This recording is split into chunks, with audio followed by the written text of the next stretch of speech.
நம்ம நிஃப்டி 50யோட பற்றி பார்ப்போம். நம்ம வந்து இப்போ எனக்கு ஸ்டாக் மார்க்கெட்டை பற்றி தெரியாது, இந்த மார்க்கெட்டு ஏறுது இறங்குது என்னென்னமோ சொல்கிறாங்க, இதெல்லாம் எனக்கு ஒன்றும் புரியல.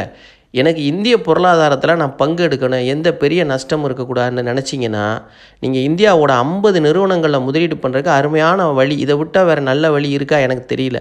நீங்கள் வந்து பாதுகாப்பான முதலீடு, இந்தியாவோட பொருளாதார வளர்ச்சியில் நானும் பங்கெடுக்கணும், இந்தியாவோட முன்னணி, அதாவது இந்தியாவுக்கு வந்து தூண்களாக இருக்கிற 50 கம்பெனி தான் அந்த நிஃப்டி 50ல் இருக்குது. அந்த 50 கம்பெனியிலே நான் முதலீடு பண்ணணும். அந்த கம்பெனி மாறிக்கிட்டு இருக்கும், அது வேறு விஷயம். நம்ம வந்து ஒரு கம்பெனி நஷ்டப்பட்டால் வெளியே போகும், ஒரு கம்பெனி அது லாபம் பார்த்துச்சுன்னா உள்ளே வந்துடும்.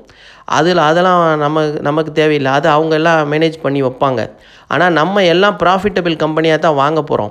அப்படி இருக்கும்போது இந்த 50 கம்பெனியோட லாபமும் உங்களுக்கு கிடைக்கும்.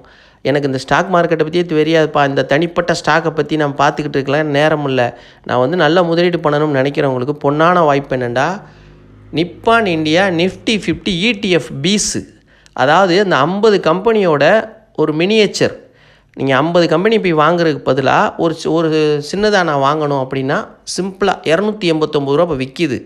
ரூ. 289 59 பைசா நேற்று க்ளோசிங், ரூ. 1.76 குறைஞ்சிருக்கு. இது கன்சிடர் பண்ணணுன்ற விலை ரூ. 270. ஆனால் போகிறது ரொம்ப கஷ்டம்தான். வாய்ப்பு கிடைச்சிச்சின்னா விட்டுறவே கூடாது. ஏதோ ஒரு பை சான்ஸ் நிஃப்டி இறங்குச்சுன்னா ரூ. 270 கிடச்சின்னா வாங்கிட்டு லாங் டேர்முக்கு பேசாமல் விட்டுருங்க. நல்ல ஒரு ப்ராஃபிட் கிடைக்கும், ஒரு சீரான வருமானம் உங்களுக்கு கிடைக்கும். இது ஒரு 20 வருஷமாக நல்ல ரிட்டர்ன் கொடுத்துருக்கு நிஃப்டி